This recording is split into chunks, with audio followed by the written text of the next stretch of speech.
Benda sehari-hari jadi senjata mematikan saat suami cemburu kehilangan kendali. Gunting itu sudah ada atau kamu yang bawa? Tidak, gunting itu memang sudah ada di situ. Saya hanya mengambil apapun yang ada di dekat saya. Inside the Crime dipersembahkan Law and Crime. Saya Elizabeth Milner.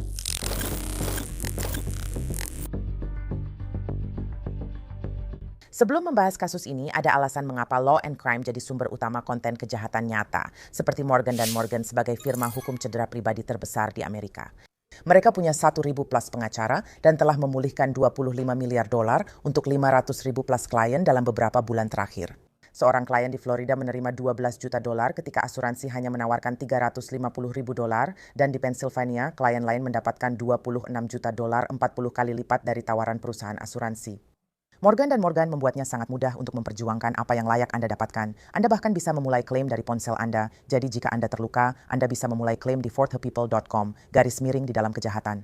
Klik tautan di bawah ini atau pindai kode QR di layar Anda. Dia menempuh perjalanan jauh untuk menemui istrinya, namun keputusannya berakhir buruk. Wajahku berdarah.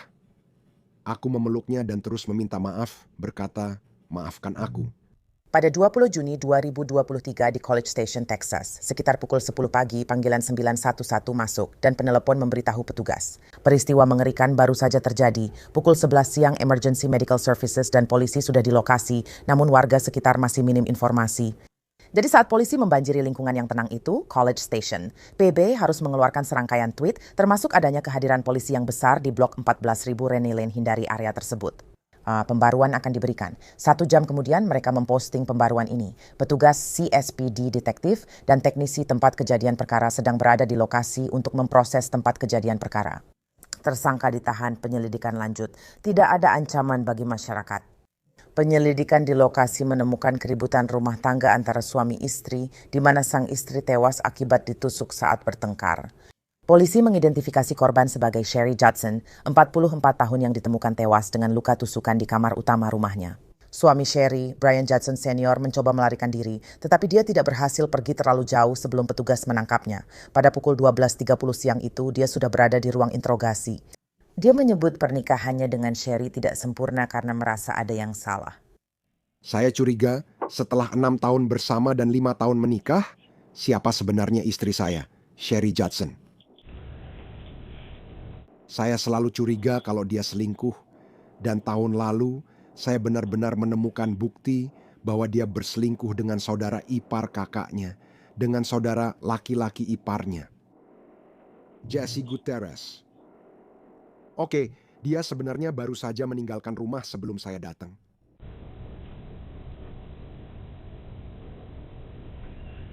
Apa kamu melihatnya atau bagaimana?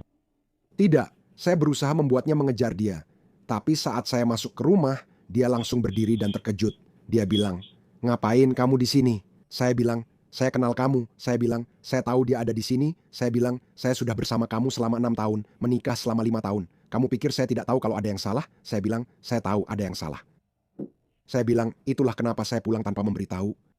Saya bilang, "Saya akan pulang di tengah malam." Saya bilang, "Tapi saya tidak menyangka pagi ini akan berjalan seperti ini. Saya pikir kalau saya pulang tadi malam dan benar-benar memergoki mereka secara langsung, pasti akan seperti itu." Menurutmu apa yang akan terjadi kalau kamu pulang? Saya tidak tahu, itu masalahnya.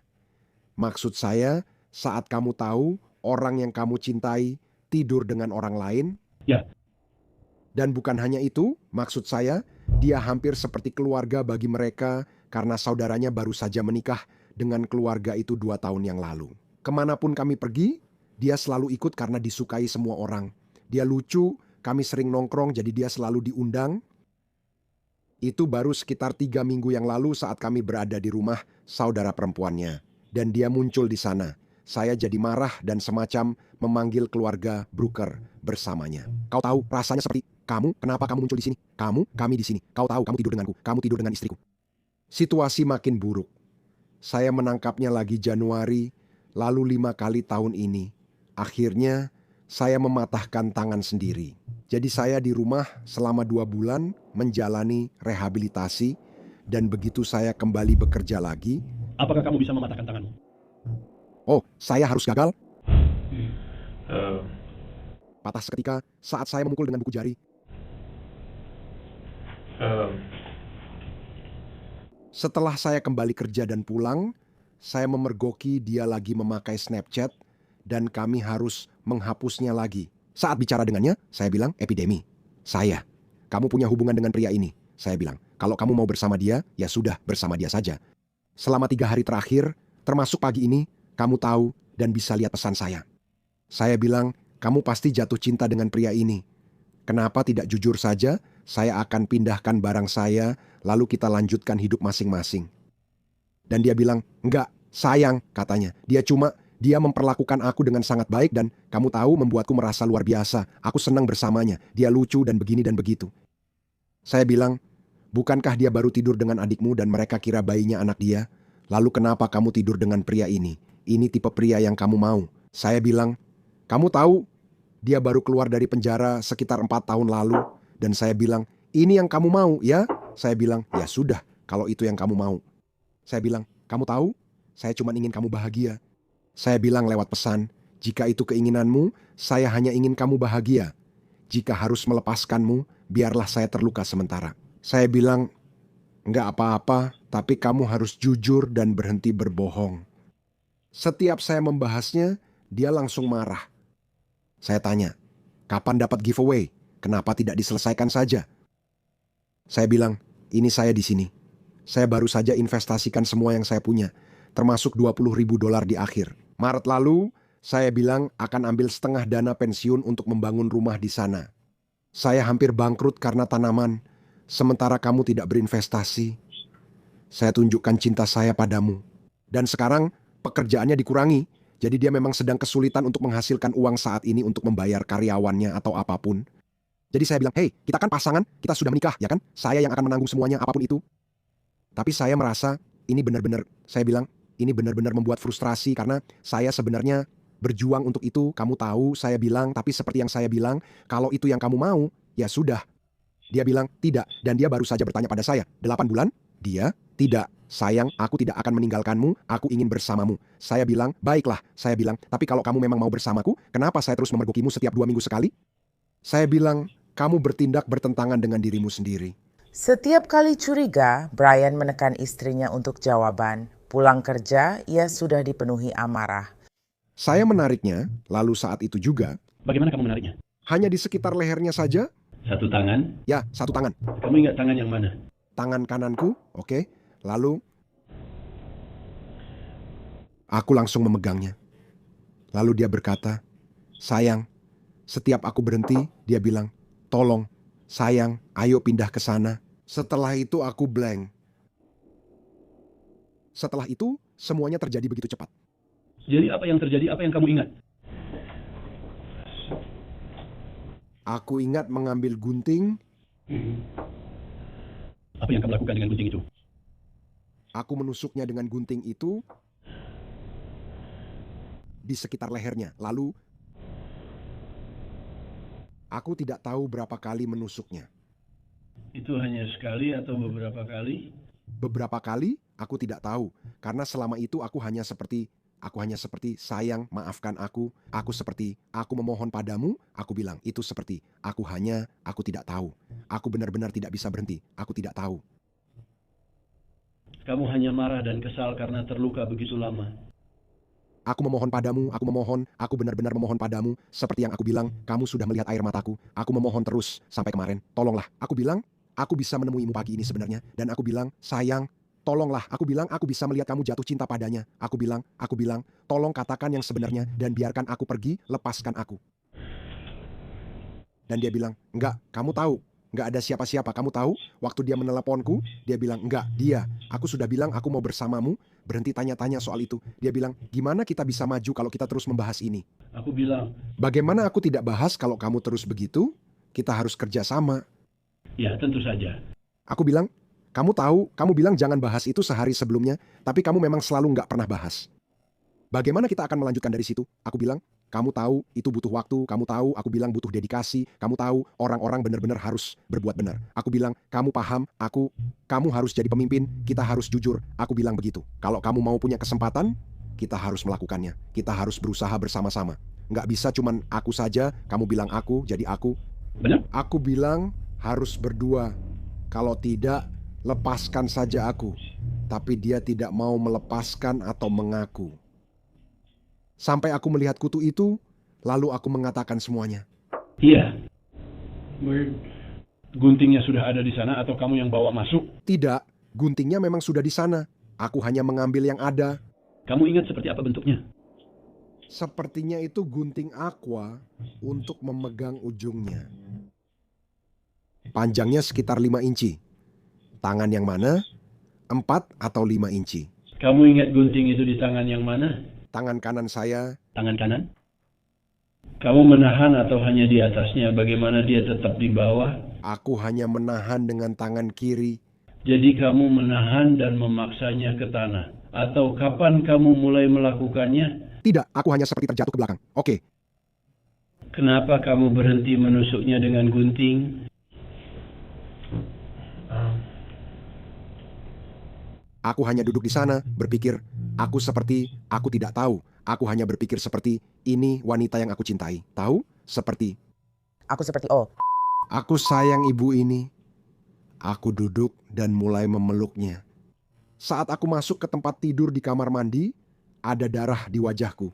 Aku memeluknya dan berkata, sayang maaf. Aku bilang, maaf. Dan aku cuma bilang, aku cinta kamu. Aku bilang, maaf. Aku tanya, kenapa kamu gak bisa ninggalin atau bilang ke aku? Aku yakin, maaf, aku cuma sangat mencintaimu. Apakah dia masih bergerak saat itu? Dia hanya bilang, sayang, berhenti. Lalu aku berhenti. Dia bilang sudah selesai. Berhenti, tolong, aku sayang, maaf. Aku mulai memeluknya. Aku bilang, maaf sayang. Aku terus mencium dan memeluknya. Pete, wajahku menempel padanya. Aku bilang, aku gak tahu harus apa sekarang. Ini sudah melewati titik tanpa kembali. Aku bilang, aku gak tahu harus ngapain. Aku bilang, sayang, aku gak tahu harus ngapain. Aku benar-benar minta maaf. Kenapa kamu gak bisa bilang aja? Jujur aja, kenapa kamu gak bisa bilang aja? Biarin aku pergi. Hanya itu yang kuingat. Apa yang kamu lakukan setelah itu di sana? Kurasa begitu. Kamu sudah bicara dan minta maaf padanya. Lalu apa yang kamu lakukan selanjutnya? Aku lalu ke kamar mandi dan membersihkan diri. Apakah kamu mandi? Ya, aku mandi. Aku mandi dan segera menelepon 9 anakku di Singapura. Ya.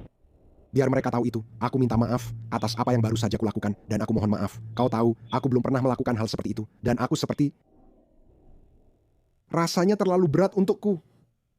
tidak jelas apakah perselingkuhan itu benar atau tidak. Bagaimanapun juga kematian Sherry sangat brutal dan mengerikan. Para penyelidik kemudian mengonfirmasi bahwa Brian mencekiknya, menikamnya lebih dari 30 kali saat anak-anak masih di rumah. Saya tidak tahu, saya hanya panik, tidak tahu harus berbuat apa. Ya. Dan kemudian saya berpikir sendiri, saya seperti, kamu tahu apa yang kamu lakukan, apa yang sudah kamu lakukan. Saya pikir putranya ada di kamar dan saya seperti, dia tidak bisa. Saya tidak bisa membiarkan dia masuk ke sini dan melihat ibunya. Saya pikir dia akan trauma seumur hidup, tapi itu bisa lebih buruk. Saya bingung, jadi saya pergi. Saya menutupi dia dengan selimut agar dia tidak masuk dan melihatnya. Ya. Saya lalu menelepon putri sulung saya, Brianna. Judson yang memanggil ambulans dan mengurus semuanya. Dia menelepon saya dan saya bilang, "Nak, maaf, ayah tidak tahu apa yang terjadi, ayah cuma tiba-tiba pingsan." Dia tanya, "Ayah ngapain?" Saya cuma bilang maaf. Dia tanya, "Ayah ngapain?" Saya cerita, dia bilang, "Nggak mungkin ayah begitu." Saya jawab, Ayah bilang apa ke dia? saya bilang ke dia, "Aku rasa aku membunuh dia." Dia tanya, "Yakin?" Aku jawab, "Nggak tahu, cuma blank, tapi aku rasa memang melakukannya." Dia bilang akan menelepon ambulans dan semua orang. Saya jawab, "Oke, saya tidak tahu harus apa." Saya bilang, "Saya cuma ingin menelepon kalian dan memberitahu kalian saya minta maaf." Begitu saja, dan itu saja yang saya lakukan. Saya cuma menelepon semua orang, semua anak saya, ibu saya, dan saudari saya, dan bilang, "Saya maaf atas apa yang sudah saya lakukan." Jadi saat kamu terus berjalan kembali ke arahnya, apa kamu pernah mencoba melakukan tindakan penyelamatan jiwa? Saya terus memeriksa dan menempelkan kepala ke dadanya, jadi kepala saya penuh darah dari Jane. Saya terus mencoba mendengarkan dan merasakan detak jantung, menempelkan kepala untuk memastikan, dan rasanya masih bisa merasakannya. Jadi saya menelepon putri saya, dan itu mulai memudar, dan saya terus kembali untuk memeriksanya. Saya pikir dia sudah pergi. Saat Anda menelepon putri Anda sekitar jam 10, apa yang Anda lakukan? Kapanpun Anda meneleponnya, saat itulah. Ya, saat itulah saya memberitahunya, oke, dan dia bertanya, dia di mana? Dan saya memberitahu di mana dia berada.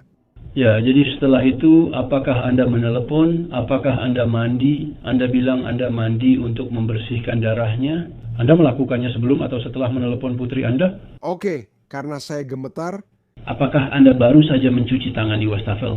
tidak, saya pergi mandi. Saya melihat diri saya sendiri dan saya berdarah di seluruh tubuh saya, dan saya seperti, Tentu. saya tak ingin melihat yang baru saja saya lakukan. Ya, Sebenarnya itu alasan utamaku, Ayah. Aku tak mau keluar, dan putranya melihatku. Hal utama, maksudku, aku tidak melewati batas hingga berada di titik ini. Maksudku, aku benar-benar tidak ingin dia melihat semua itu atau apapun. Maksudku, ini adalah rintangan dalam hidup. Tapi itu akan benar-benar membuat trauma. Ya. Aku harusnya bertemu orang tuamu. Saat pergi, apakah kamu mengunci atau membiarkan pintunya terbuka? Aku memang seharusnya membiarkannya tidak terkunci. Oke. Aku biarkan terbuka agar semua bisa masuk. Apa kamu sudah mengecek anak-anak? Atau cuman aku yang takut mengecek mereka? Aku sempat ke pintu kamar anak-anak dan berpikir mereka masih tidur, jadi aku hanya setengah keluar. Aku terus bicara pada putriku. Aku bilang, aku tidak tahu harus bagaimana. Aku minta maaf, aku benar-benar tidak tahu. Dan dia hanya berkata, astaga, apa yang sudah kamu lakukan? Apa yang sudah kamu lakukan? Dia bilang, aku akan menelepon. Aku bilang, baiklah, aku benar-benar tidak tahu harus bagaimana. Aku tidak bisa berpikir. Aku bilang, aku tidak tahu harus bagaimana. Aku bilang, ini terasa tidak nyata. Rasanya benar-benar tidak nyata. Bahkan saat aku memeluk dan menciumnya, rasanya seperti tidak nyata, seolah itu tidak benar-benar terjadi. Itulah kenapa aku terus memeluk dan menciumnya. Rasanya aku nggak benar-benar melakukan sesuatu, tahu kan? Kenapa kita nggak cari alasan kamu bicara soal aku waktu menelepon seperti 91? Serius? Aku kaget banget. Aku bingung ini memudar atau enggak. Aku gemetaran, apa aku merasakannya atau enggak. Aku benar-benar nggak tahu harus apa. Iya, Dan yang bisa kupikirkan hanyalah menelepon putriku. Karena maksudku, dia anak sulungku dan aku akan menelepon dia. Kami selalu ngobrol dan dia seorang perawat. iya. Jadi, dia seorang perawat. Jadi yang bisa kupikirkan hanyalah menelepon dia. Aku bahkan tidak bisa mengingat nomor 911, itu sama sekali tidak terpikirkan olehku. Satu-satunya yang terpikir olehku hanyalah telepon putriku. Itu saja yang bisa kupikirkan.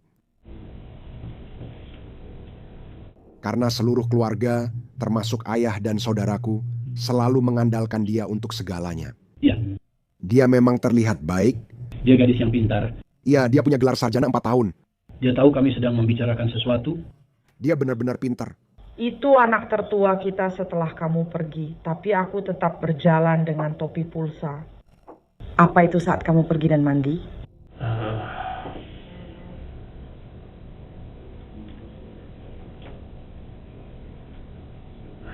Aku tidak ingat. Aku tahu, ya, setelah itu hilang maksudku, saat itulah maksudku, karena aku tetap di sampingnya. Lalu aku bangun dan aku berpikir, dia tidak mungkin nyata, dan aku kembali dan aku hanya semacam langsung pingsan. Aku terus kembali dan memeriksanya. Maaf, aku sering menciumnya dan memeluknya. Dia masih bergerak waktu itu atau kamu langsung mendekat? Tidak, dia tidak bergerak. Apakah dia mengatakan sesuatu saat itu? Keduanya, tidak. Menurutmu berapa lama atau berapa banyak waktu yang sudah berlalu sejak saat itu? Davin, dan kamu di kamar mandi? Berapa lama kamu di sana sebelum masuk ke kamar mandi? Tidak terlalu lama. Seperti waktu saat itu benar-benar dimulai. Sulit untuk mengatakan, berdasarkan waktu. Kadang-kadang ketika kamu merasa sesuatu berlangsung selama 30 menit, sebenarnya itu bisa berlangsung 2 atau 3 menit saja. Sekarang aku membaca miliknya sendiri. Menurutmu jam berapa kamu sampai di rumah itu? Aku sampai di sana sekitar jam 9.40.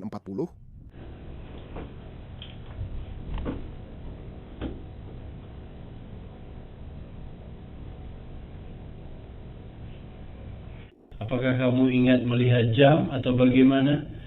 Saya melihat jam sepanjang waktu saya sedang dalam perjalanan. Karena saya seperti, apakah dia akan ada di sana? Apakah dia akan ada di sana? Saya begitu. Saya tahu dia harus pergi kerja, mencoba untuk... Saya berharap saya bisa mengalahkannya sebelum dia pergi kerja. Seperti itu.